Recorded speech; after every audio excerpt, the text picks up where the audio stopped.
What's up and welcome to another episode of Football Everyday brought to you by Maybank Premier Accounts, coming to you live and direct from Studio B here at the One Utama Shopping Centre. My name's Nelsen and joining me today, Mr. K.Anand from Malaysian Insider. Bro, good to have you back with us. And special guest, Maybank customer, Fairul Ismail. Hi. I get that right? Yep. Alright, bro, as customary here on the show, we've got to start by asking you who you support and why so? I'm a big Liverpool supporter. Actually, I was born in a Liverpool supporting house. Wow. So my dad said, if you want to watch football, you got to support Liverpool, or else you go out. But I think it's the first time on the show in a very long while that we've had three different supporters of three different clubs. It's always been Man U or Liverpool, two Man U, one Liverpool, and so on and so forth. Okay, Anand sir, good to have you back on with us. In terms of the weekend's results, getting right into it, we have to start with Arsenal's slip up at Birmingham. Where the Gunners were held to a 1-1 draw. Bro, your thoughts on the performance, and them conceding, such a late goal in that kind of manner? Again, it is a lot of fault is being put on Almunia for that blunder at the end. Yep. But to be fair, Arshavin and Nasri, Bednar all did a lot of wasted a lot of chances, and so it's not fair to Almunia. But on the other hand, world-class goalkeeper will actually help.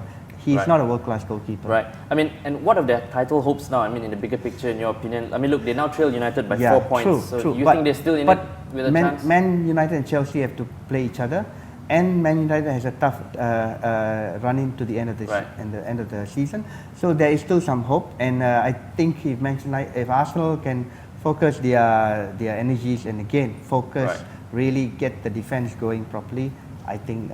We could still win it. We could still play, Alright. Okay, moving on. Fairul's team, Liverpool, put up one of their better performances. I tell you what, probably one of their best this season, as they defeated Sunderland by 3-0 with Torres getting a brace. Bro, other than the Europa League, that coveted 4th spot is really all that the Reds are playing for, right? So how important how important is every win for them now? Just like what Rafa always says, they take one game at a time. The 3 points is very, very important, especially after being defeated by Man United the week before. Not just the 3 points, I see the performance as well as a team. They played, like you said, one of the best performance of the season. Yeah, but there was some one-touch passing. Yeah, Torres and Gerrard are linking up with Maxi and other players are playing at their best. But I just hope that they can carry on the momentum to other games. But we shall see what they can do. All right. Okay, over at Stamford Bridge, meanwhile, Chelsea thrashed Aston Villa by 7-0 with Frank Lampard scoring 4 goals. And then a Chelsea win, we kind of expected it against Villa, but 7 goals? Honestly, I expected Villa to give more tougher competition than that. Look, Stylian Petrov has come out and apologized to the Villa fans. Yeah, exactly, because it's just ridiculously shambolic, the fact that they can lose and let alone let in 7 goals with Brad Friedel in goal. That is probably the highest number of goals he's ever let in.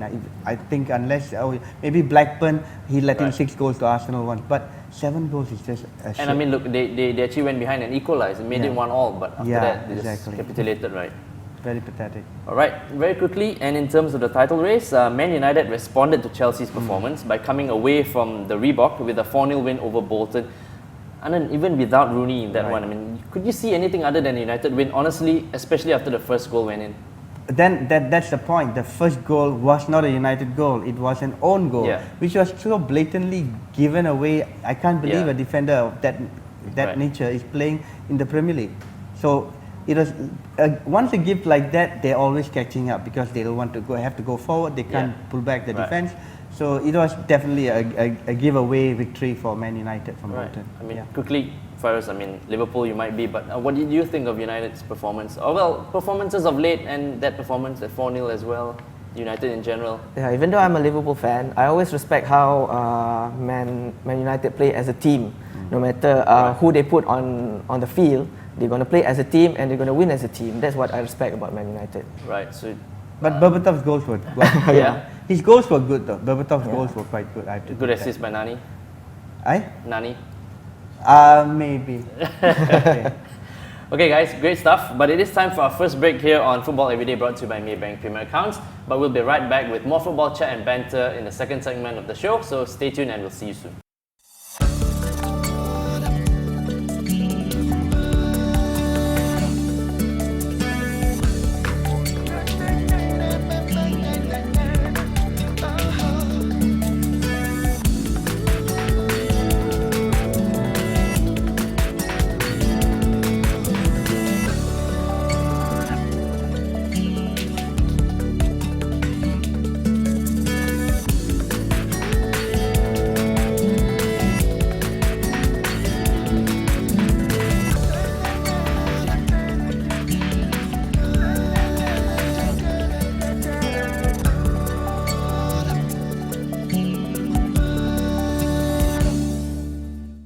Welcome back to Football Everyday, brought to you by Maybank Premier Accounts with me, Nelsen, Anand and Fairul, our special guest for today.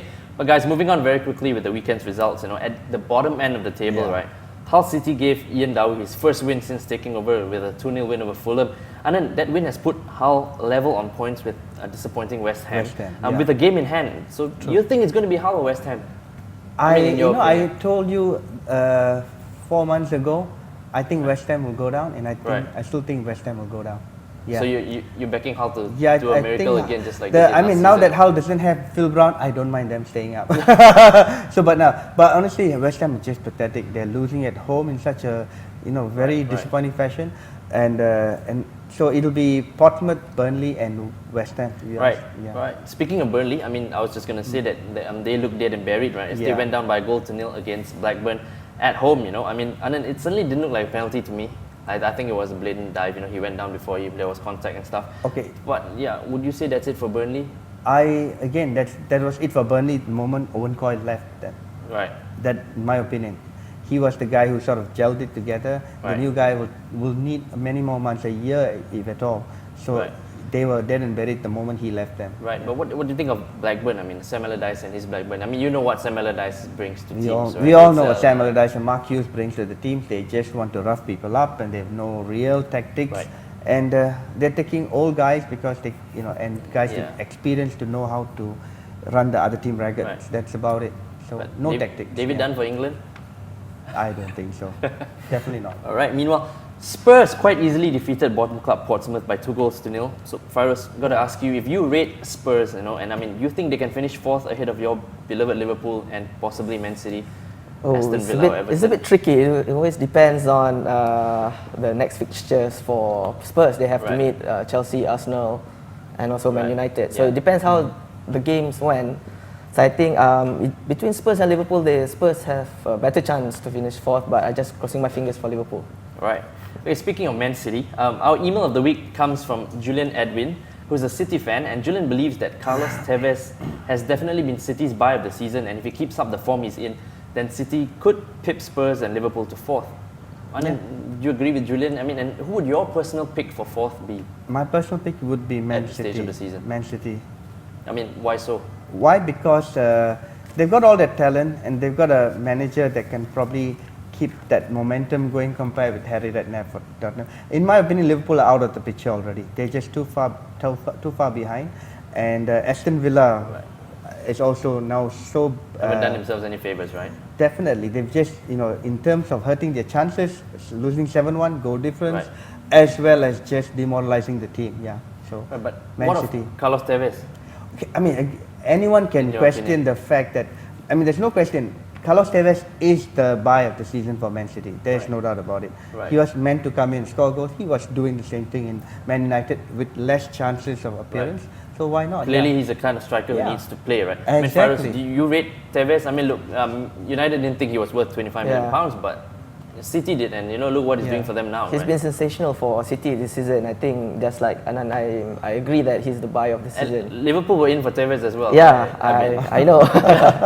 But I don't know whether Torres and Tevez can pair up together. That's another story. Alright, okay, for that great email, Julian, you've picked up a nice prize courtesy of Football Everyday, and if you're a Maybank account holder as well, you'll also take home a Maybank pack consisting of a Maybank bag and an Adidas Premium. To write to us just like Julian did, football@thestar.com.my is the email address. It's time for our final break here on the show, so we'll be right back with more football chat and banter here on Football Everyday, brought to you by Maybank Premier Accounts, so we'll see you real soon.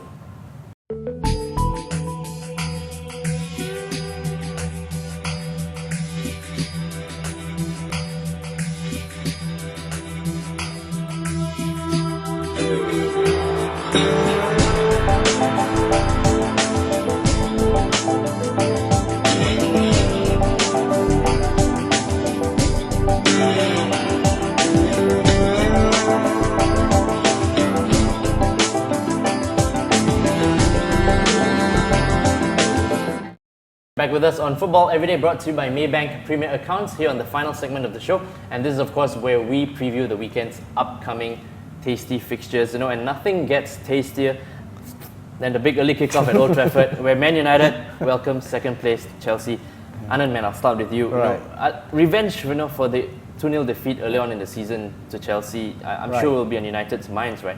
But so much more is at stake now at this stage of the season. Definitely. Right, Both with like 1 8 and 2 games in to the play. league, 1 and 2 in the league, exchanging places in terms of 1 week Chelsea's up, the next week Man United up. Then, not to mention Man United has a distraction of the Champions League now to overcome the defeat to Bayern last night, and then you have Chelsea who just got a free ride. Right. They have no distractions. Yep. They literally can go and try and even win a league and cup double, which they've never done before. Right. So I think Chelsea have got every incentive to go play all out, against Man United. But so what kind of game, do you see happening? Would you say either team has an advantage, especially now that Rooney, we know, will probably miss the match, with an ankle injury suffered against Bayern this morning. Again, because Ancelotti is a very smart manager like Ferguson and Mourinho and Wenger.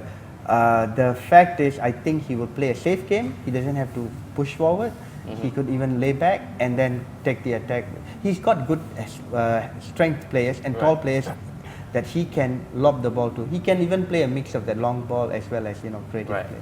Right. Fairuz, you agree with Anand? Who are you leaning towards? If any, Man United, Chelsea, what kind of game do you? I think it's going to be a very close call. I'm betting on who scores the first goal. Right. I think that's a very, very crucial goal. And I think the one who scores the first goal will win. Win the match. Okay, give me a score prediction then. 1-0. So, Man U. Man U, Anand? Curiously? 1-2 for Chelsea to win. 2-1 to Chelsea? Yeah. Okay, we'll see who gets it right on Saturday. It's the early kickoff at 7:45 p.m. So don't miss that. Okay, moving on to the Emirates, where Arsenal welcome struggling Wolves. Anand, with United and Chelsea doing battle, right? Surely the Gunners have to make the most of a home game against Wolves. Yeah. And get nothing less than 3 points, right? Of course, they should be getting the one, but again, depending on the lineup that Wenger will want to put out after tonight's match with Barcelona, and depending how much he needs of players for the next return match in Barcelona next Tuesday, actually next Tuesday. So it'll be quite a close call. I think if we get a win tonight against Barcelona, then it could be players rested, and then you could see struggling against Wolves, trying to break it down, because Wolves need the points as well. Right. Yeah. But even if he puts out a kind of second team, Wenger would expect his young boys to beat Wolves, right? Yeah. Definitely. Okay. So you think it's going to be a thrashing? Not a thrashing. No. I will not bet on any Arsenal thrashing for the rest of the season. The times you've said it's not going to be an Arsenal thrashing, it's become a thrashing. Yeah, then maybe that's why I said it. Okay, and over at St Andrews, Fairuz's Liverpool take on Birmingham, who just last week put a dent in Arsenal's title hopes. Yeah. So bro, you think the Reds can do what Arsenal failed to do and win at St Andrews this weekend? Yeah, I think they can beat Birmingham, but it also depends on what players Benitez is going to put on the field. Right. He has to make his tactics right. Right. And with Torres on form, if he keeps on doing what he does week in, week out, I think we have no problem beating. Right. But Birmingham, we know they've shown this season that they're tough to beat at home, right? So I think Torres is capable of penetrating the defense and score one goal, I think 2 so goals. too. Single goal win for Liverpool, you think? I think it's going to be 2. 2-0? Yep. Okay. Over at Goodison Park, Everton host beleaguered West Ham. Anand, very quickly, can Zola's men get a result against high-flying Everton? Look, Zola has come out and said, I'm going to battle on, last 6 games of the season. Right. So you think they can get stuck in no and chance in do hell the business? of West Ham getting anything out of that game. Everton just need to move forward. They're on a good run. I believe Everton can just steamroll West Ham. At home as well, right? Yeah. Okay, lastly, Anand, Burnley at home to Man City. Who's it going to be? If you ask me, I would say Man City should win that game quite easily. Again, the same motivation factor, and they won in midweek with the Tevez hat-trick. Right. Some cheap goals which they let in. The first goal was such a bad blunder by the goalie. Right. But I think City. they're good enough. They're good enough to win. Okay, nice one, guys. So just before we leave, as usual, today's Football Everyday fun fact is on Liverpool's super striker Fernando Torres. Guys, did you know that Torres made his 60th appearance for Spain in a 2010 World Cup qualification win over Turkey in March last year, and this made him the youngest player to reach this milestone. Fairuz, Torres, you just told us that he's your favorite player, right? Yeah. Look, and he himself has just said that we've yet to see the best of him. So at just 26, you would have to agree, right? Yep.